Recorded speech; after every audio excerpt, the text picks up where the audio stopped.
यह कहानी है पति पत्नी की एक अरेंज मैरिज शादी की।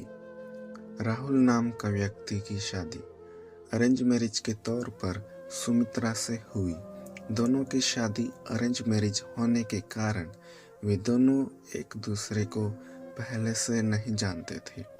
शादी के बाद दोनों एक दूसरे को जानने पहचानने का काम चालू हुआ। कुछ ही दिनों में दोनों एक दूसरे को अच्छी तरह से जल्दी पहचानने लगे थे। जब दोनों में अच्छी तरह से पहचान हुआ, दोनों एक दूसरे को समझने लगे थे, तो राहुल को लग रहा था कि उसे एक बेहतर ही पत्नी मिली है, क्योंकि उससे पूरी तरह से समझने के बाद उसे समझ में आ गया कि लव मैरिज करना कोई ज़रूरी नहीं है। अरेंज मैरिज में भी अच्छी पत्नी मिल जाती है। दोनों की नई नई शादी हुई थी, इस कारण से दोनों एक दूसरे को अच्छी तरह से समय देते थे। उसके बाद दोनों एक दूसरे के काम में हाथ बटाया करते थे।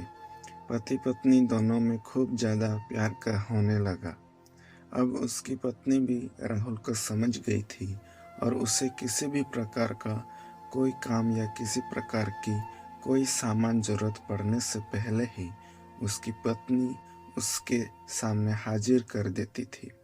एक दिन राहुल अपने दोस्त को चंदन को अपने घर दावत पर बुलाया था।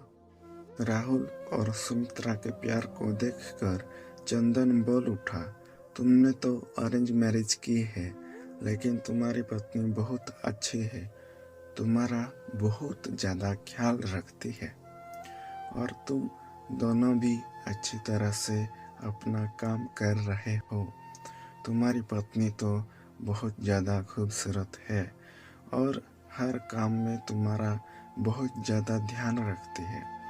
तुम्हारी बहुत ज़्यादा खुशकिस्मती होगी, तुम्हें अरेंज मैरिज होने के बावजूद भी तुम्हें इतनी अच्छी पत्नी मिली है। एक दिन राहुल अपनी पत्नी से कहता है कि तुम जाकर तैयार हो जाओ, हम लोग कहीं घूमने जाने वाले हैं। हम लोगों को शादी को इतना दिन हो गया है और बहुत सारे काम होने के कारण हमें टाइम भी नहीं मिल रहा है। घूमने के लिए चलो, वहाँ आज हम लोग घूमने के लिए कहीं चलते हैं। इतना सुनकर उसकी पत्नी सुमित्रा कहती है कि आपने तो बिल्कुल अच्छा कहा जी, बहुत दिनों से हम लोग कहीं घूमने नहीं गए। अच्छा हुआ आज आपने बोल दिया, हम लोगों का मन नहीं लग रहा था, चलो कहीं घूम कर आते हैं। दोनों एक कार में बैठकर घूमने के लिए निकल पड़ते हैं। रास्ते में जब हाईवे पर गाड़ी आ जाती है तो उसे एक बड़ी गाड़ी में टक्कर होने के कारण दोनों दुर्घटनाग्रस्त हो जाते हैं। राहुल को हॉस्पिटल में एडमिट कर दिया जाता है। जैसे ही होश में आ जाता है, वह अपनी पत्नी को ढूंढने लगता है। तभी राहुल अपनी पत्नी को ढूंढते ढूंढते दूसरे कमरे में चला जाता है, जहां वह देखता है कि उसके सिर अथवा पैरों में तो बहुत ज़्यादा चोटें आई है।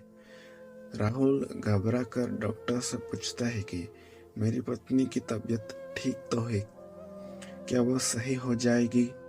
तभी डॉक्टर कहते हैं कि तुम्हारी पत्नी की पैरों की नसों में ज़्यादा खून निकलने के कारण पैरों को काटना पड़ा है, वह नहीं चल सकती है। इतना सुनते ही सुमित्रा की आंखों में आंसू आ जाते हैं और कहती है कि मैं तो आपके ऊपर अब बोझ बन गई हूँ। उसके बाद राहुल कहता है कि ऐसी कोई बात नहीं है, इतने दिनों से तुमने मेरा ख्याल रखा था, अब मेरा फर्ज बनता है कि मैं भी तुम्हारा ख्याल रखूँगा।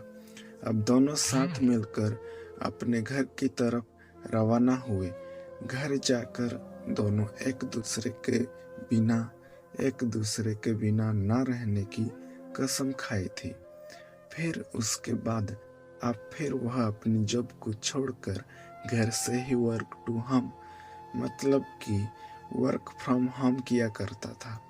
साथ ही घर रहकर अपनी पत्नी की मदद करता था। उसके देखरेख में उसका मदद किया करता था। इसी तरह एक दिन फिर चंदन, राहुल का दोस्त, उसके घर आता है और कहता है कि तुम तो अपने घर के काम करने लगे हो, तुम बहुत अच्छा बिजनेसमैन हो, तुम अपनी जिंदगी क्यों बर्बाद कर रहे हो एक लड़की के कारण? तुम अपनी दूसरी शादी कर लो, चाहे तो इससे भी अपने पास ही रखो, लेकिन तुम कंपनी में चलो, काम करो। इसके बाद राहुल कहता है कि मेरी पत्नी से बढ़कर मेरी जिंदगी में कुछ भी नहीं है।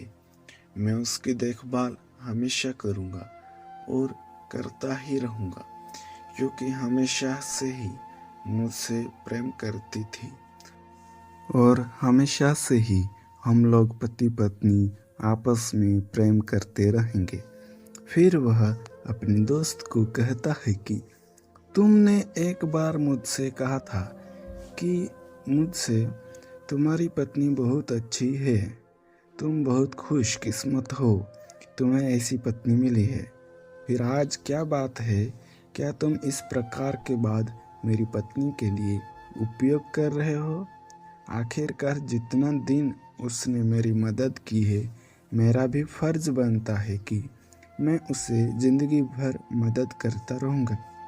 इतना सुनते ही पीछे से उसकी पत्नी भगवान से प्रार्थना करती रहती है कि भगवान, आपने मुझे इतना अच्छा पति दिया है कि मैं इसका शुक्रिया कैसा अदा करूँगी, और वह सदा के लिए एक दूसरे से प्रेम करते रहे और अपनी ज़िंदगी को आगे बनाते रहे।